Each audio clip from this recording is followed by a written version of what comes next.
안녕하십니까. 만나 뵙게 돼서 반갑습니다. 굉장히 많이들 바쁘실 텐데 지금 온라인과 오프라인으로 병행되는 이 행사에 이렇게 현장에 많은 분들이 와 계신 것이 아무래도 마이데이터라는 이 화두에 대해서 굉장히 많은 분들이 관심을 가지고 계신 것 같습니다. 그래서 굉장히 반갑고요. 저는 LG U+의 AI 데이터 프로덕트 담당 조직에서 일을 하고 있는 김정선이라고 합니다. 제 소개를 조금 드리자면은 꽤 오랫동안 그 데이터와 AI 기반의 새로운 비즈니스를 만드는 일을 해왔고요. 여러분들도 잘 아시다시피 이 기술과 데이터 기반으로 새로운 비즈니스를 만드는 영역은 기존의 어떤 제도화, 법 이런 테두리를 조금 비껴나가야 되는 그런 부분들이 있습니다. 스타트업 같은 경우에는 약간의 그런 경계선상을 타면서 할 수 있지만 대기업 같은 경우에는 또 굉장히 리스크가 있을 수 있거든요. 그러다 보니까 이제 다양한 활동들을 하면서 좀 그러한 문제들을 해결하려는 노력을 해왔던 것 같습니다. 아시다시피 현행 그 데이터를 활용하는 산업계의 구조는 잘 아시다시피 가장 안전하게 통계형으로 사용하는 거, 익명화 구조로 사용하는 부분이 있고요. 그 다음에 이 2020년도 5월 달에 개보법 개정이 되면서 시행이 된 가명화 처리. 그래서 가명 데이터 포맷으로 활용하는 방안이 있습니다. 결합 전문기관을 통해서 이종 데이터 간에 결합을 할 수 있게 되었고요. 이렇게 되기까지 사실은 뭐 수년 년에 거친 각계의 전문가들이 의견을 냈었고, 또 아까 그 마이 헬스웨이 때에도 이야기가 나왔던 4차 산업혁명위원회에서 2차례 해커톤을 통해서 안전하게 데이터를 활용하는 방안에 대해서 전문가들끼리 많은 논의가 있었습니다. 그 2018년도에 진행이 됐었고요. 저도 그 자리에 참여를 해서 뭐 EU의 GDPR 기반으로 가명화 처리를 해서 사용하는 방법, 그리고 실질적으로 산업계가 원하는 것은 이종 간의 데이터 결합이었기 때문에 그러한 부분들의 의견을 개진하기도 했었고요. 그러던 차에 이제 며칠 안 남았죠. 9월 15일자가 되면은 개정된 개인정보법의 개인정보 이동권이 시행령 발효가 되게 됩니다. 그러면 이제 진짜 굉장히 다양한 산업 영역에서 그 본원적인 마이데이터가 시행이 될 수 있을 텐데요. 그러기 전에 금융권은 조금 더 빨리 한 발짝을 내디뎠습니다.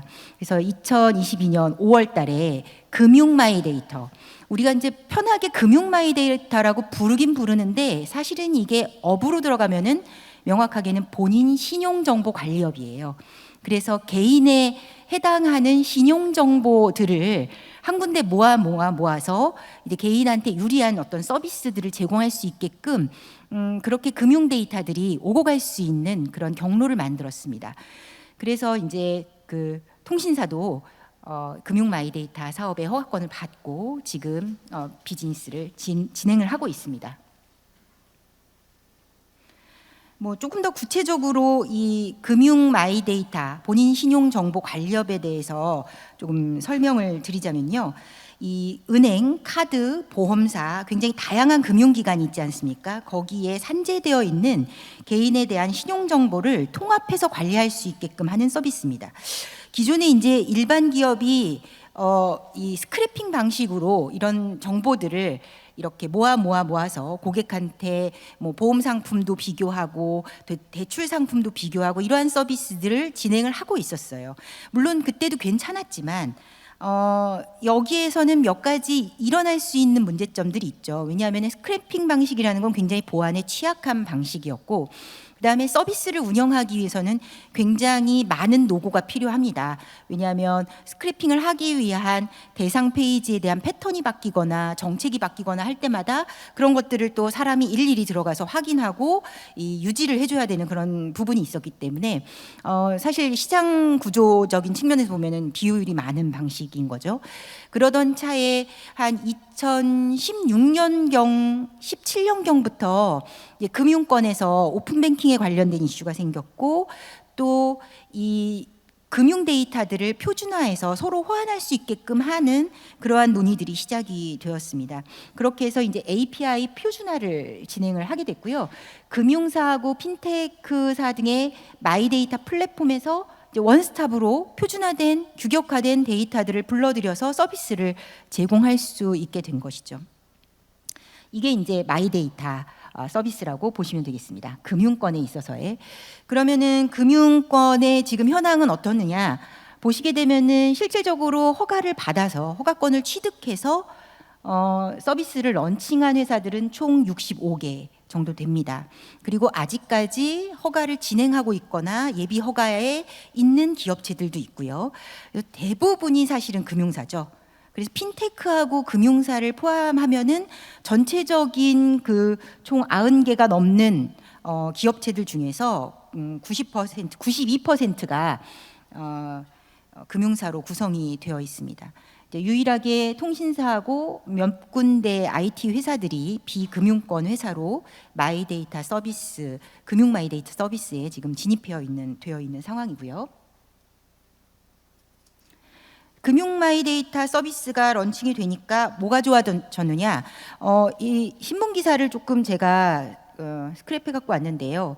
이 22년 말 기준으로 해서 마이데이터 서비스가 런칭된 이후에 이 데이터에 대한 속도, 범위, 다양성 측면에서 굉장히 좋아졌다라고 합니다.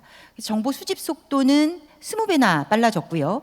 금융기관에 대한 정보 연결 성공률은 2배로 그렇게 구성이 되어 있습니다. 지금 보시자면은 금융기관 10곳을 연결하는 데 걸리는 시간이 기존에는 30분 이상이었다라고 하면 지금은 2분 이내.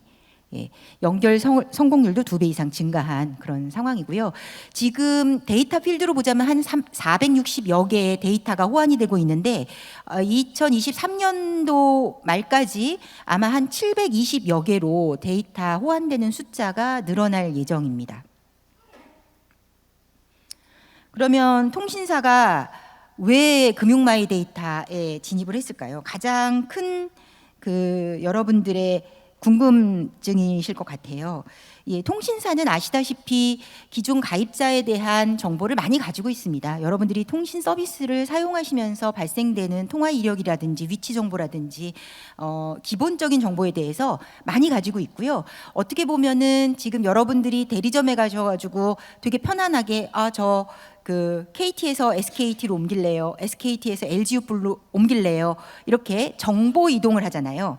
그 이동통신에 대한.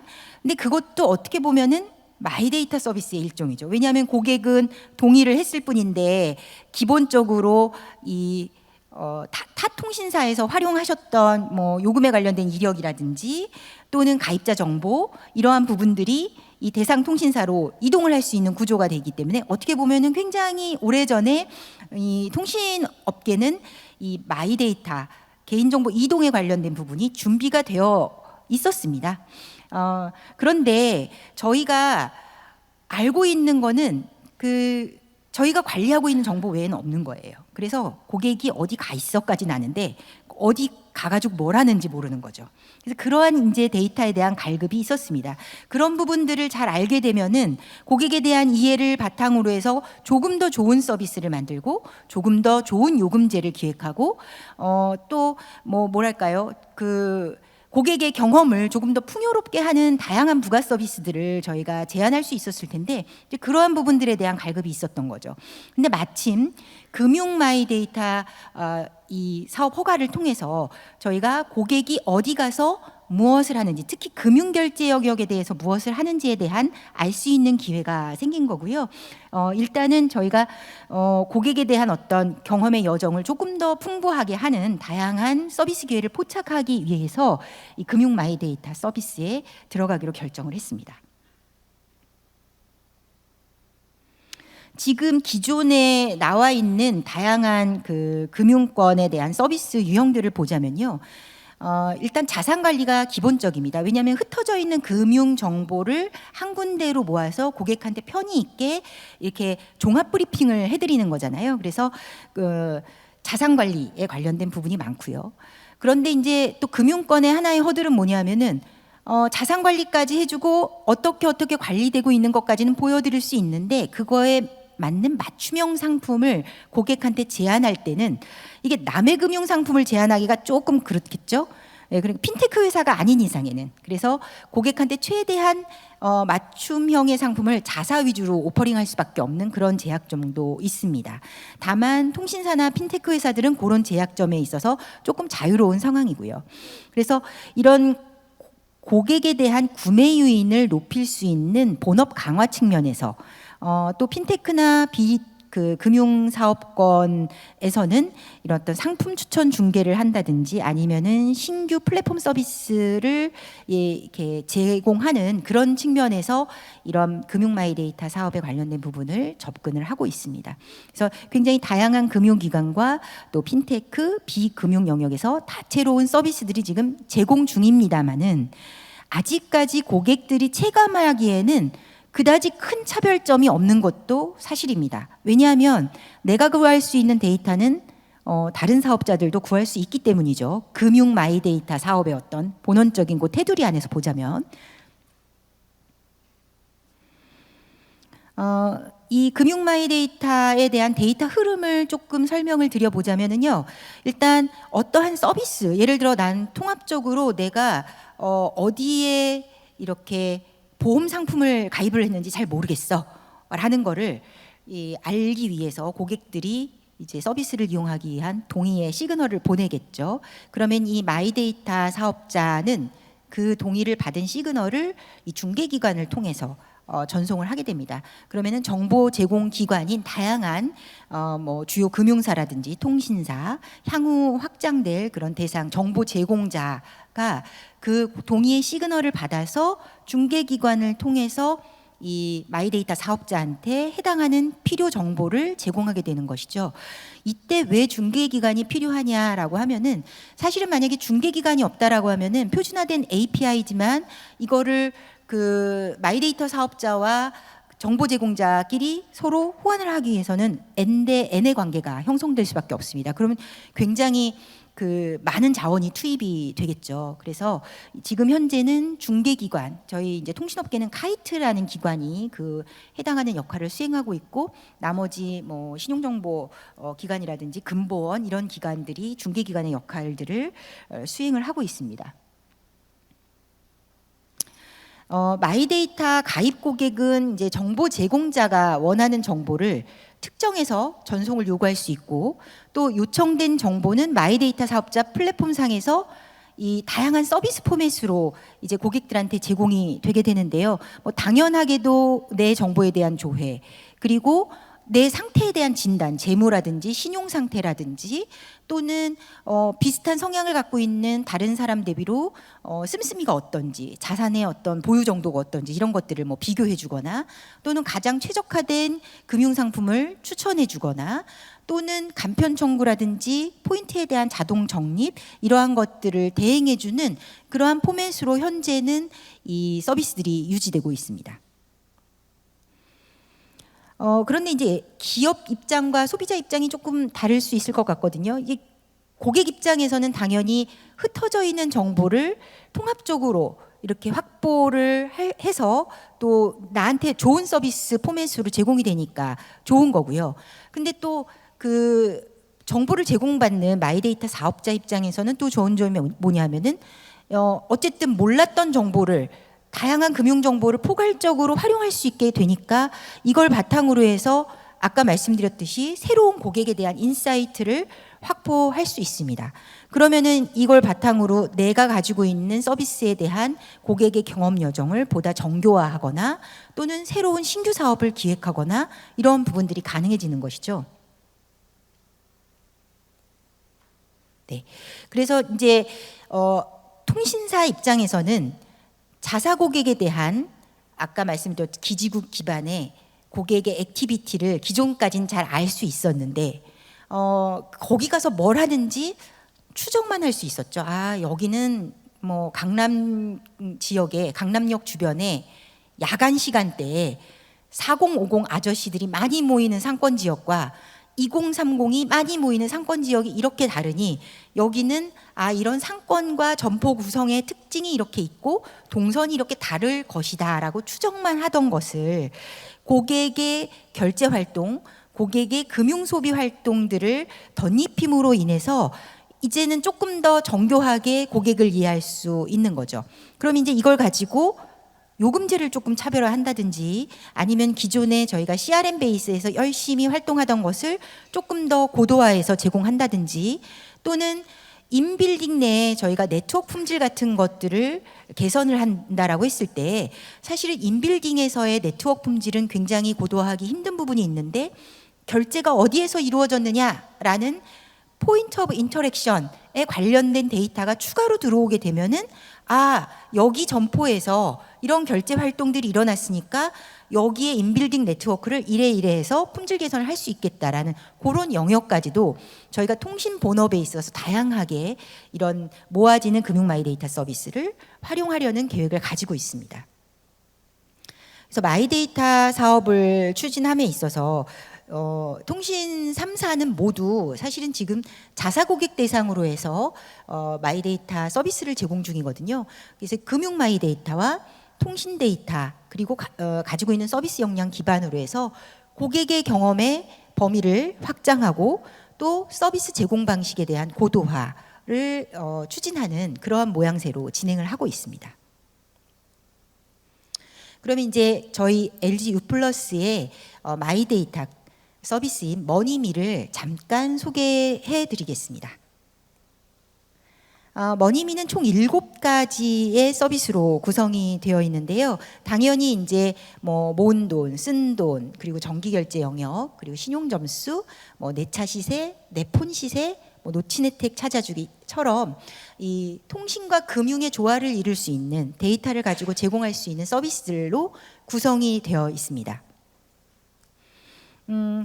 금융의 가치를 제공하는 영역과 또 고객의 혜택을 집중해서 제공하는 영역의 밸런스를 가져가기 위해서 노력을 했는데 사실은 이제 말씀드렸던 본인 신용정보관리업의 금융에 해당하는 부분에 집중을 하기도 하지만 고객의 동의를 얻어서 그런 부분들이 고객들한테 실질적이고 금전적인 혜택으로 돌아갈 수 있게끔 서비스를 구성하는 데 좀 집중을 해봤는데요. 금융가치는 개인자산통합조회, 지출과 목표관리, 그리고 정기적으로 결제가 일어나는 영역에 대해서 소비관리, 상품관리를 해드리고 또 나의 신용에 관련해서 조회를 하고 조금 더 그 포인트를 올릴 수 있게끔 도와드리는 영역, 고객 혜택 부분에서는 이제 그 고객들에게 조금 최적에 대한 요금제를 추천해 드릴 수 있는 영역과 그 다음에 이제 당연히 통신사니까 중고폰에 대한 시세를 조회하는 영역, 그리고 놓친 혜택 찾아주기라는 부분으로 구성이 되어 있습니다. 이 놓친 혜택 찾아주기는 저희 LG U+의 핵심 서비스거든요. 그래서 이 부분은 조금 더 자세하게 이후에 설명드리도록 하겠습니다. 네, 다음은 이제 그 서비스 화면을 조금 준비를 해봤는데요. 이 말씀드렸던 금융 가치를 제공하기 위해서 저희가 조금 UI를 굉장히 간명하고 고객 친화적으로 그렇게 구성을 해봤습니다.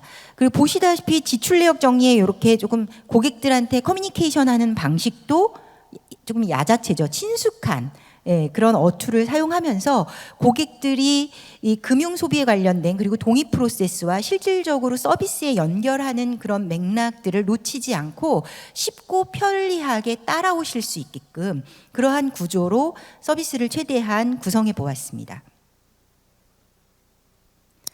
그리고 이 말씀드렸던 구독에 관련된 부분이나 중고폰 시세 그리고 신용 점수 이러한 부분은 각각의 어떤 캐릭터 같은 것들을 저희가 좀 준비를 해서요. 좀 더 재미있게 그 서비스를 체험해 보실 수 있게끔 그렇게 구성이 되어 있습니다. 놓친 혜택 찾아주기는 저희 머니미 서비스가 지금 LG U+ 멤버십의 애플리케이션 내에서 한 개 탭으로 구성이 되어 있거든요. 그러다 보니까 멤버십이 보통 제휴가맹점에서 결제를 하시고 사실은 카드를 안 갖고 와서 또는 바빠서 잘 주목하지 못하고 몰라서 할인 적립을 못 받으시는 경우들이 발생을 해요. 그래서 저희가 금융에 대한 데이터를 이제 취득할 수 있기 때문에 고객의 동의하에 그 소비 패턴을 분석을 해서 고객들한테 원래 이렇게 받으셔야 되는데 서비스를 놓치셨네요 라고 하고 매월 3,000포인트까지 고객들한테 알아서 찾아서 혜택을 돌려드리는 그러한 서비스를 제공을 하고 있습니다. 이렇게 만들어진 포인트는 뭐 네이버페이라든지 요기요라든지 향후 확장될 제휴사에서 넓게 활용하실 수 있게끔 그렇게 구조화가 되어 있고요.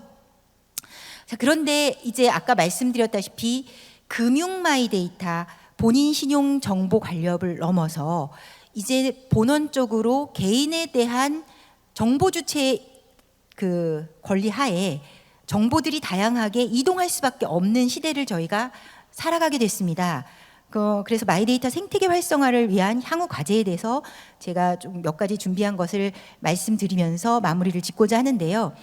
사실 이제 유플러스가 말씀드린 것처럼 지금은 가입자 대상으로 서비스를 진행을 하지만은 중장기적인 로드맵상에서는 저희가 유플러스 가입자가 아니어도 전 국민 대상으로 개방형 플랫폼으로 발전하는 그런 목표를 가지고 있습니다. 그러려면은 사실은 굉장히 다양한 서비스들이 필요하고요.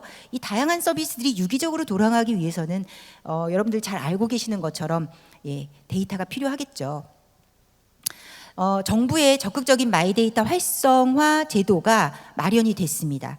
그래서 데이터 경제 성장도 견인을 하고 또 개인 정보에 대한 신뢰 기반의 사회도 만들어 나가고 그러면서 아시다시피 지금 마이데이터라는 서비스가 법제도 안에서 시행되는 것은 전 세계적으로 저희가 유일합니다. 그렇기 때문에 글로벌 스탠다드를 선도하는 그러한 모양새도 갖추어 나갑니다. 그런데 이제 모든 것이 처음이라는 것은 굉장히 좋은 것도 있지만 또 위험을 또 이렇게 내포하고 있잖아요. 그러다 보니까 잘 준비해서 진행을 하는 것이 관건일 것 같습니다. 그래서 정부는 8월 17일 날 이 말씀드렸던 굉장히 활성화 전략을 발표를 했고요.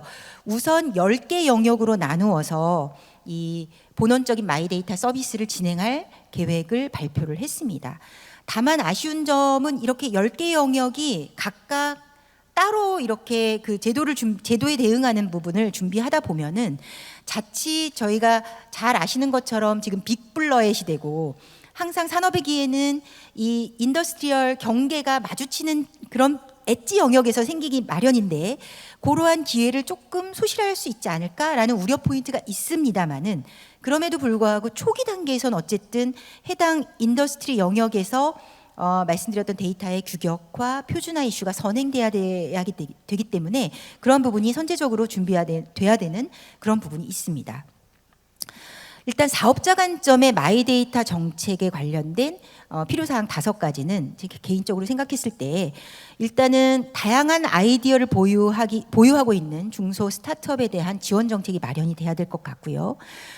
현재 저희가 먼저 선행적으로 참여를 한 금융 마이데이터 본인 신용정보 관리업에 지금 API 정산이 올해 준비가 돼서 내년도부터 시행이 될 예정입니다. 그래서 현재 구정된 그 API 정산 정책에 관련된 조금 더 명확화가 필요하게 될 것 같고요. 왜냐하면 이것이 벤치마킹 대상이 돼서 타 영역에 대해서도 조금 같이 널리 쓰일 가능성이 있기 때문에 잘 준비돼야 할 필요성이 있겠습니다.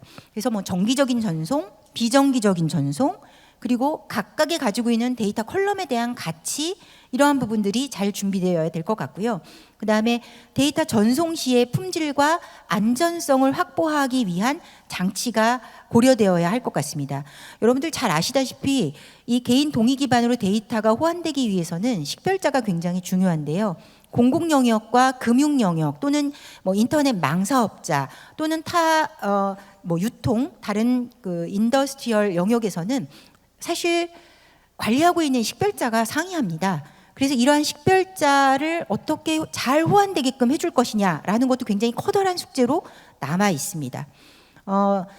사업자 관점에서 마지막으로는 지금 현재 금융 마이데이터에서 뭔가 새롭게 서비스를 제공하기 위해서는 이 금융위의 각종 허가 등록 이런 부분들에 대한 좀 진입 규제가 상당히 좀 강한 편이고요. 이러한 진입 장벽을 조금 낮춰 주어야지 보다 다양한 서비스들이 고객 관점에서 진행이 될 수 있지 않을까라는 생각을 해봤습니다. 다음으로는 이제 소비자 관점에서의 마이데이터 정책 고려 사항인데요. 이게 아무래도 비대면 채널을 통해서 마이데이터 서비스가 제공이 되다 보니까 이 고령화 시대의 실버 세대를 위한 그런 고려점이 조금 약한 것 같습니다. 그리고 현재는 금융권에 대해서만 진행이 되다 보니까 서비스의 차별화가 없다라는 점이 조금 아쉬운 부분이고요. 이 특정 플랫폼 집중화로 플랫폼에 대한 종속성이 발생 가능합니다. 이렇게 되면 사실 소비자 후생 효과가 좀 떨어지기 마련이거든요. 이러한 부분들도 거대 플랫폼 사업자가 모든 헤게모니를 가져가지 않게끔 그렇게 준비되어야 되는 부분이 필요할 것 같습니다. 그리고 지금 현재는 데이터를 다운로드할 수 있는 그러한 기능이 없습니다. 그래서 이 능동적인 마이데이터 개념을 실현하기 위해서는 사실 개인 정보 주체에게 내 데이터를 다운로드할 수 있는 그러한 기능도 좀 제공되어야 되지 않을까라는 생각이 들고요. 앞으로 이제 발생되어질 공공, 의료, 기타 영역에서의 마이데이터를 일괄적으로 활용할 수 있는 그런 서비스들이 조금 나와야지 정말 본격적인 마이데이터 생태계가 활성화되지 않을까라고 생각이 됩니다. 이제 강의를 마무리 지으면서 이 장표는요, 제가 2018년 정도에 K데이터에서 진행했던 어나더 그 컨퍼런스에서 활용했던 장표예요. 보시는 것처럼 뭐 데이터 마켓플레이스, API 플랫폼, 그리고 굉장히 다양한 그 참여자들이 플랫폼에 붙어서 서비스에 대한 생태계를 만들어가는 내용을 제가 2018년도에도 이야기를 했었습니다. 그런데 지금 이제 2023년도고요. 9월입니다. 9월 15일자에 본격적으로 시행이 되는 개인정보 이동권, 굉장히 기대가 크고 또 국제적으로도 혁신을 기대할 수 있는 그러한 시점에 서 있습니다. 그래서 여기 참여하신 모든 여러분들이 이런 마이데이터 생태계 확산을 위해서 조금 더 노력해 주시길 바라면서 오늘 강의 마치도록 하겠습니다. 경청해 주셔서 감사합니다.